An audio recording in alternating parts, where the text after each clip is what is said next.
Bismillahirrahmanirrahim. Assalamualaikum warahmatullahi wabarakatuh. Baik, berjumpa lagi bersama Bapak Guru Sejarah Indonesia.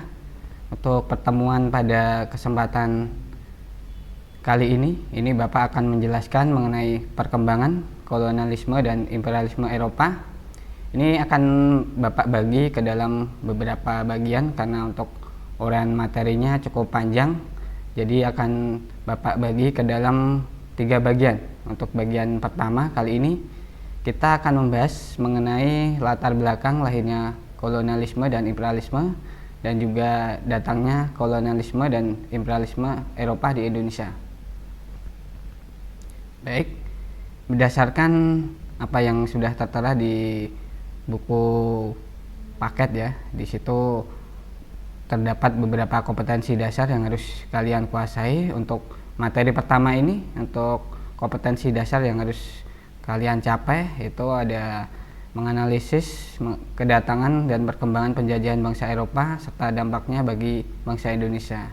Itu untuk ranah pengetahuannya, sedangkan untuk keterampilan nanti harapannya kalian bisa menyajikan hasil penalaran mengenai kedatangan dan perkembangan bangsa Eropa serta dampaknya bagi bangsa Indonesia dalam bentuk lisan, tulisan, dan atau media lainnya.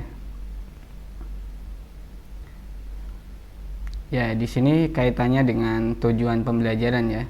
Ini mengambil dari kompetensi dasar yang sudah tertera tadi, bahwa nanti harapannya dengan pembelajaran ini kita menggunakan metode saintifik. Ini peserta didik dapat menyajikan hasil penalaran mengenai kedatangan dan perkembangan penjajahan bangsa Eropa serta dampaknya bagi bangsa Indonesia. Ya, ini bentuknya bisa macam-macam, bisa melalui lisan, tulisan, atau media lainnya. Ini dengan sikapnya ini religius, kejujuran, teliti, disiplin, tanggung jawab, kerja keras, dan menerima pendapat orang lain. Ya, ini untuk materi yang pertama seperti yang tadi tertulis di halaman depan ya, bahwa kita akan di sini di capture 1 atau bagian 1 ini kita akan membahas 2 materi penting ya, kaitannya dengan kedatangan bangsa Barat ke Indonesia. Tapi sebelum sampai di situ kita akan mengetahui dulu ini mengenai latar belakang lahirnya kolonialisme dan imperialisme. Bagaimana kok bisa muncul kolonialisme dan imperialisme, dan apa itu sebenarnya kolonialisme dan imperialisme itu. Ya, ini Bapak mengambil dari KBBI ya, Kamus Besar Bahasa Indonesia, bahwa kolonialisme adalah paham tentang penguasaan oleh suatu negara atas daerah atau bangsa lain ya, dengan maksud untuk memperluas negara itu. Ya, lebih mudahnya koloni itu adalah tanah jajahan ya. Di berbagai sumber atau referensi itu kita bisa melihat bahwa memang kolonialisme ini adalah praktek penjajahan yang dilakukan oleh bangsa Eropa di awal abad 16 dan 17 ya.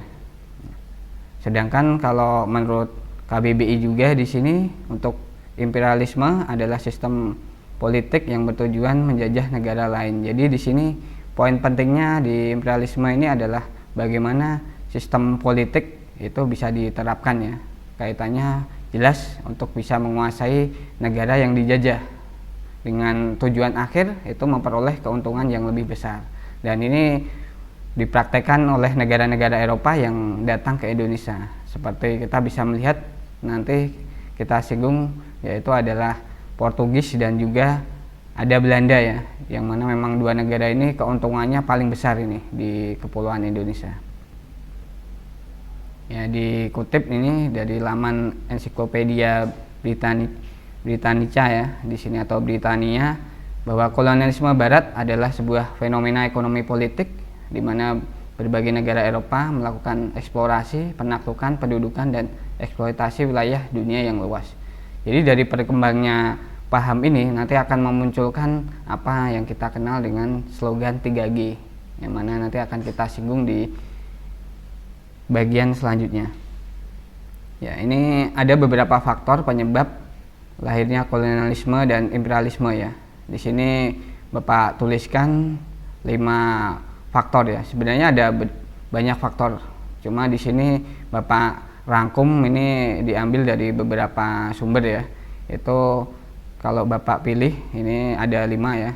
Yang pertama ini adanya paham merkantilisme di Eropa, muncul jatuhnya Konstantinopel, dan juga nanti ketiga ada munculnya zaman Renaissance atau zaman pencerahan di Eropa ya.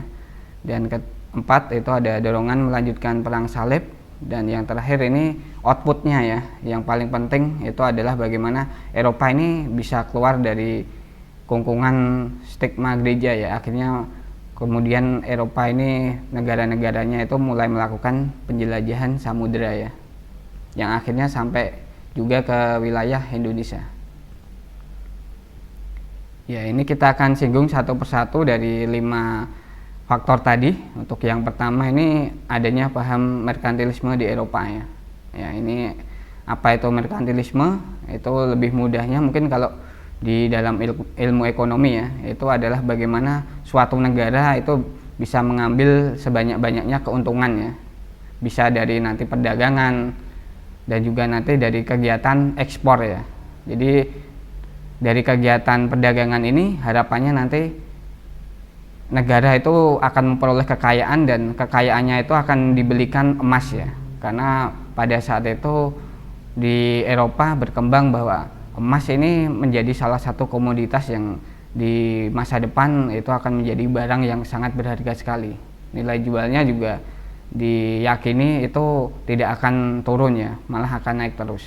Ya, ini awal munculnya merkantilisme di Eropa, hingga memang dalam perkembangannya itu akhirnya membuat negara-negara yang datang ke Indonesia ya. Di sini disebutkan juga ada Portugis, Belanda, Spanyol, Inggris, ini tambah Perancis juga, itu akhirnya juga menerapkan paham ini.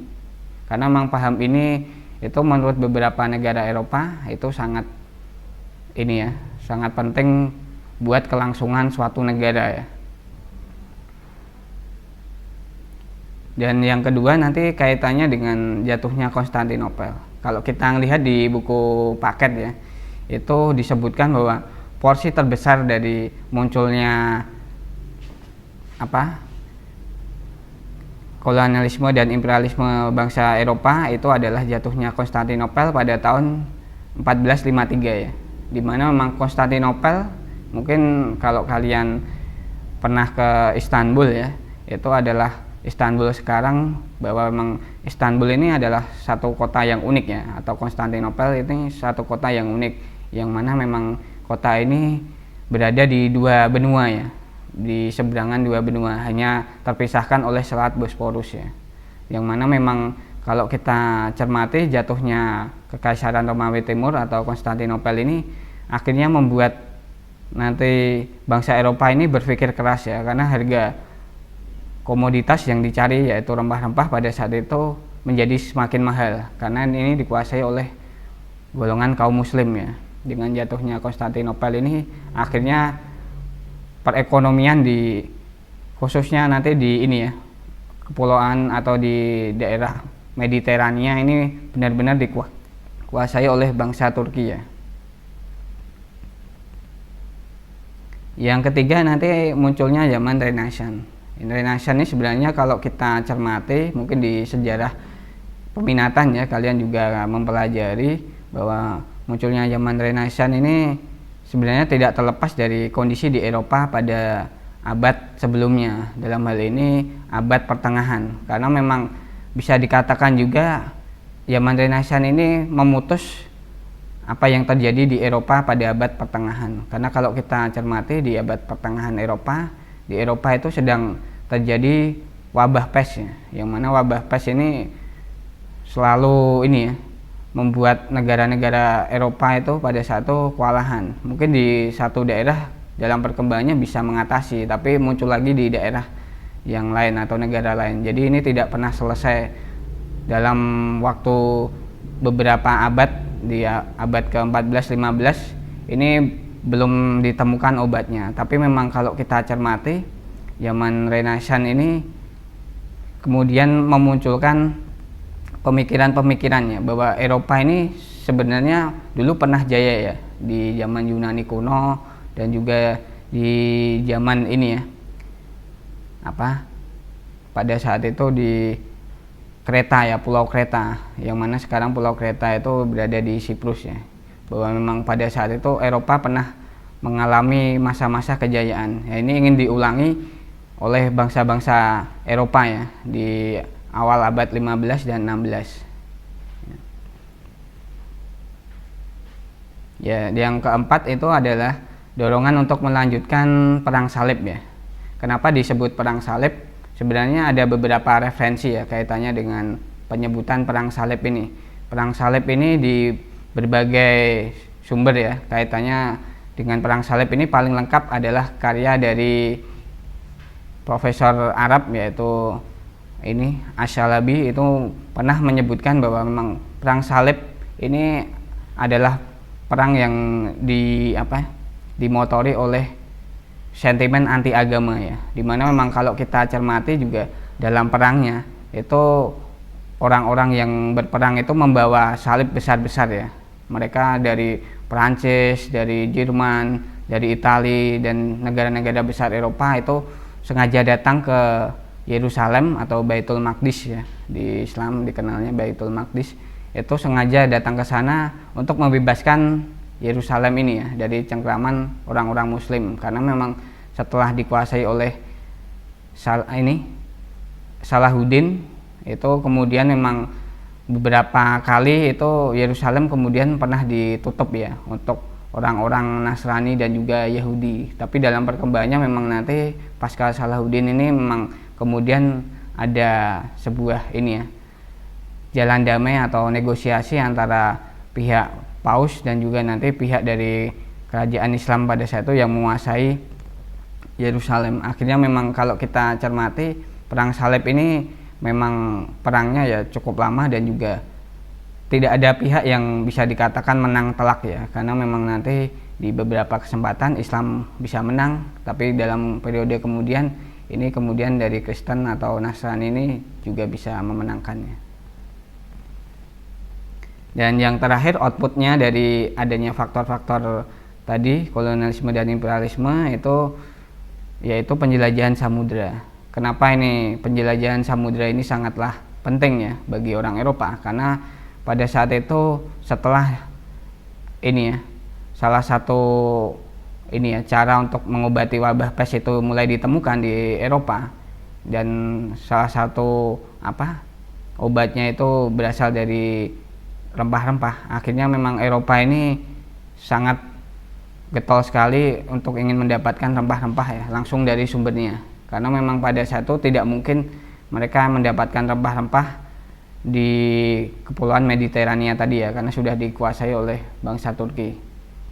Jadi mereka harus langsung ke sumbernya. Jadi banyak nanti pelaut-pelaut yang sebelumnya itu sudah melakukan pelayaran di laut Mediterania itu mengajukan proposal ke kerajaan baik Spanyol maupun Portugis ya, itu untuk mendapatkan dana, jelas nanti outputnya agar mereka bisa sampai ke tempat penghasil rempah-rempah ya, yang mana memang kalau kita cermati dari uraian ini tadi sebenarnya tujuan bangsa Eropa itu kemudian di dalam perkembangannya itu terangkum ke dalam 3 aspeknya, yaitu apa yang kita kenal dengan 3G. Itu adalah kepanjangan dari God, Glory, dan Gospel. God itu adalah kaitannya dengan bagaimana mereka mendapatkan kekayaan sebanyak-banyaknya. Ini mirip dengan paham merkantilisme ini tadi ya. Dan Glory ini kejayaan. Mereka ini ingin menguasai negara lain, karena memang mereka ini sebelumnya memang terkungkung oleh stigma gereja yang mana memang tidak boleh melakukan pelayaran sampai ke belahan dunia yang lainnya. Dan yang ketiga yaitu gospel, bagaimana mereka ini bisa memperkenalkan agama mereka ya, yaitu agama Nasrani, agar juga bisa dianut oleh orang-orang di belahan dunia lainnya. Ya, ini kalau kita cermati, ini materi poin kedua kita hari ini, yaitu mengenai datangnya kolonialisme dan imperialisme Eropa di Indonesia. Ini ada peta penjelajahan bangsa Eropa ya. Kita hanya mengambil yang ini saja yang pernah datang ke Indonesia ya, yaitu ada Belanda di situ. Kita bisa melihat dari keterangannya di situ bahwa memang kalau ini memang tidak urut ya untuk dari keterangan. Ini yang pertama datang itu adalah Portugis ya. Portugis ini mengawali pelayaran itu oleh ini ya, rombongan Vasco da Gama memang, tapi dalam perkembangannya untuk sampai ke Indonesia ini dilakukan oleh beberapa pelaut ya. Kalau kita cermati, Portugis ini mengambil rute yang berbeda nanti dengan Spanyol ya, yang eranya itu bersamaannya. Kalau kita cermati, Portugis ini di peta tadi ya, itu mengambil arah ke selatan ya, mengitari benua Afrika hingga kemudian mereka sampai ke India ya, di Calicut, dan di situ juga mereka kemudian malah mendirikan ini ya, kantor dagangnya, tapi bukan di Calicutnya, malahan di Goa ya. Dan dalam perkembangannya, karena Goa ini ternyata hanya sebagai ini ya, sebagai gudangnya saja, aslinya bukan di Goa, itu akhirnya orang-orang Portugis ini melakukan pelayaran ke timur ya. Akhirnya memang mereka kemudian sampai juga ke kepulauan Indonesia. Mereka kemudian mendarat pertama kali itu di Malaka 1511, dan mereka akhirnya malah bisa menaklukkannya juga. Untuk yang kedua ini ada Spanyol ya. Spanyol ini mengambil rute ke barat ya. Mereka akhirnya sampai ke selatan benua Amerika ya, dan juga mereka kemudian mengitari benua Amerika itu, kemudian mereka lanjutkan hingga sampai akhirnya ke Filipina ya, yang dikira pada saat itu adalah kepulauan Nusantara yang kaya akan rempah-rempah, tapi ternyata itu bukannya. Walaupun memang dalam perkembangannya setelah dari Filipina, Spanyol ini kemudian bisa sampai ke kepulauan Maluku, dan di Maluku ini juga mereka kemudian ini bersekutu dengan Tidore, yang pada saat itu memang Tidore ini sedang bermusuhan dengan Ternate ya, yang mana Ternate ini merupakan salah satu partnernya dari Portugis, sehingga memang seru sekali ini pertempuran antara Portugis dan Spanyol, hingga akhirnya mengakibatkan kepausan di Eropa sana itu ikut campur ya, ikut serta untuk menyelesaikan masalah ini. Hingga akhirnya memang kalau kita cermati, Spanyol akhirnya kemudian cuma dapat Filipina, dan juga nanti untuk Portugis karena duluan sampai ke Indonesia itu mendapatkan kepulauan di Maluku ya. Dan yang ketiga ini ada Belanda ya. Belanda ini kenapa nanti kemudian menjadi negara yang paling lama menjajah Indonesia, ini sangat unik sekali ya, karena memang kalau kita cermati pada saat kedatangannya itu sebenarnya Belanda ini kurang meyakinkan ya, karena memang Belanda ini kalau kita cermati itu sudah mengetahui peta yang dibuat oleh bangsa Portugis ya, sehingga mereka tinggal mengikuti saja rutenya hingga akhirnya mereka sampai di dekat Selat Malaka. Cuma memang kalau mau lanjut mereka ini berpikir dua kali ya, karena pada saat itu mereka sedang bermusuhan dengan Portugis. Kalau semama nanti tetap lanjut, ini mesti akan terjadi pertempuran bentrok ya. Sedangkan pada saat itu Portugis sudah kuat ini di Malaka, sedangkan Belanda ini hanya kecil sekali ini kapal-kapalnya, dan juga mereka yang datang juga tidak banyak. Jadi ditakutkan jelas nanti akan kalah. Ini Belanda ini kemudian memilih untuk mengitari pantai barat di Sumatera. Akhirnya malah kemudian mereka sampai di Banten ya pertama kali. Dan terakhir ini yang keempat, ini ada Inggris. Inggris dalam perkembangannya ini paling terakhir sendiri ya. Dan juga Inggris ini dalam perkembangannya sempat menjajah Indonesia selama 5 tahun. Yaitu antara tahun 1811 sampai 1816 ya. Dimana memang dalam rentang itu ini sebenarnya kalau kita cermati ya, Inggris ini memang kurang begitu tertarik dengan Indonesia, karena memang potensinya Indonesia itu sudah diketahui sebelumnya ya, dan Indonesia terbukti pada era-era itu ya, 1811-an ke atas itu harga rempah-rempah sudah anjlok, dan orang Inggris ini tidak tertarik lagi dengan rempah-rempah. Jadi akhirnya memang Inggris dalam perkembangannya ini kemudian menyerahkan kembali kekuasaannya pada Belanda ya di Kepulauan Nusantara. Ya baik, demikian untuk pertemuan pada kesempatan kali ini. Sekian dan terima kasih.